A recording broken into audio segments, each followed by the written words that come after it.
Early voting is underway, including in the key swing state of Florida. That's where Donald Trump will be campaigning today. This new ABC News national poll has Hillary Clinton with now a double-digit lead. Our latest CNN poll of polls has Clinton at 48% and Trump at 39%. Can Trump turn things around with these 2 weeks left in the race? Let's bring back our panel. We have Errol Lewis, Philip Bump, and Jackie Kucinich. So, Philip, let's dive into this ABC News poll that came out yesterday. Let's look at gender. I mean, the all-important question that has, bedeviled the Trump campaign this whole time. At the moment, Clinton is leading by 20 points. She has 55% with women, likely voters. He has 35% with men.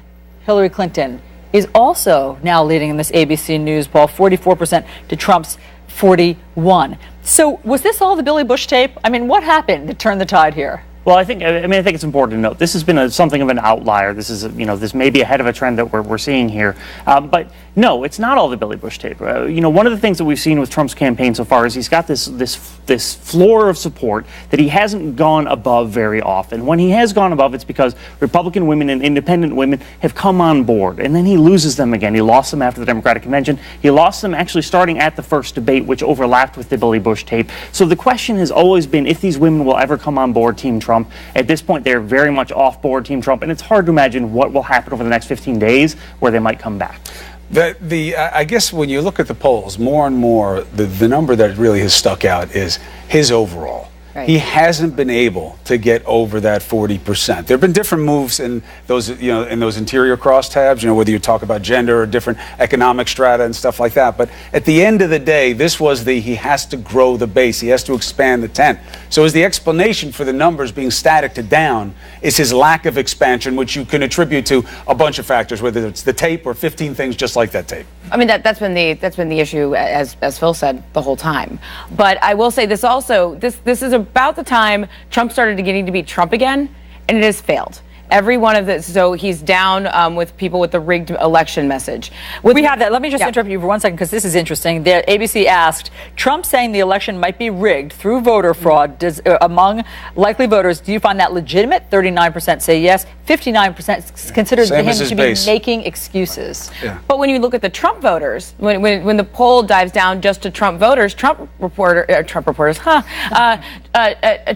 are all in on that message. So again, he's speaking to his base, and we've said this during the debates. There really isn't a willingness to expand, and we're seeing it reflected in the polls. Also, this is the time. Polls start to matter when you get closer to Election Day because people start to think about it more seriously. There's a big change in people. Sometimes it's whimsy, sometimes it's just a snapshot of a moment. But right now, you start to get a better read on where their heads actually are. That's why these numbers are more troublesome to the Trump campaign. Well, not just that. I mean, look, there's 34 states where early voting is happening right now. So today is Election Day in 34 states.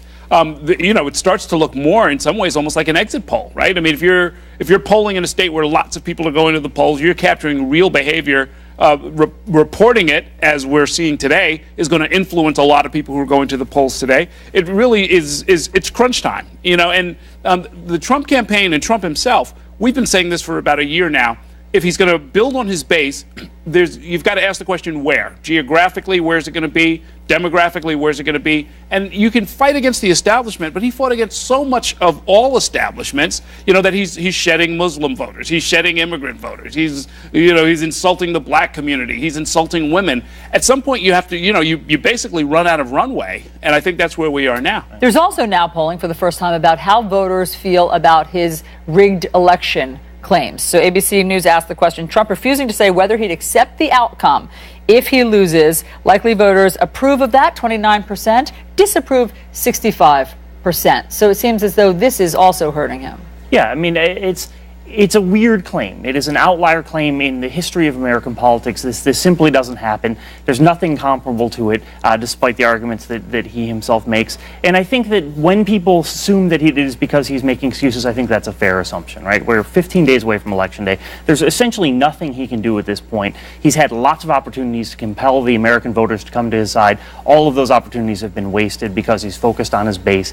It seems like what they're trying to do is just get that base and push as many of them to the polls as they can. They're just simply simply aren't enough people there to actually make the difference here. And so I think that people see this for what it is, which is him having an excuse for why he didn't win. It's also about the team you built, right? He built a very specific team, especially with Bannon, the Breitbart guy, in there, which is your campaign start. What are you for? Then the whole middle to 2/3 is what you're against, which is usually the other person. And then you shift back to what you're for at the end. He didn't build a team to deal well with what he's for. This is an attack team that he has in there. So now what he needs most is what he's set up for least, which is the argument to the people about while he'll make their lives better, positive, sweet strength. Not his strength. Well, we were talking about enthusiasm during the break. 12% of Republicans, it's dropped for Trump. 12% of Republicans, and those are mainly the ones that were supporting someone else during the primaries. So, again, he can't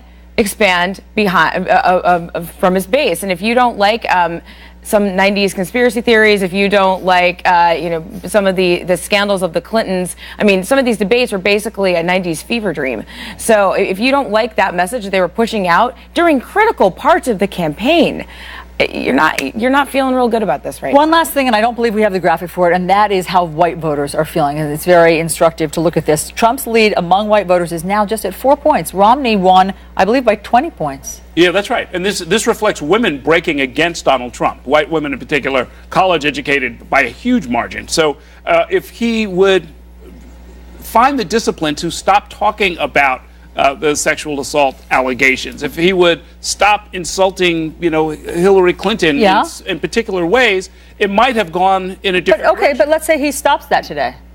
If he stops today and says, look, let's be honest. We had a horrible thing with the recession. Obama did what he could. He didn't do what he promised, and he created a huge new problem with Obamacare. Clinton is going to extend all of these. Do not reward them for mediocrity. Let me get in there. Let's do it differently. I'm the only person who can get the GOP to work in Congress. That's why you picked me. Nobody's perfect. But who wants to vote for Chris right now? Because I kind of do. But also, I mean, then they're going to have to cut his mic off and shove him off stage. Because that, when he goes off script, is when he gets into problems. But I'd also note Obama just hit a new high in Gallup approval polling. He's at 54%. But I wonder how much of that is reaction formation. People have real problems in this country on a lot of different economic strata with social issues as well. But compared to these two, Obama looks like Michael Jordan all of a sudden, Panel, thank you. All right, so you want to be part of history? Of course you do. So you want to see that Cubs-Indians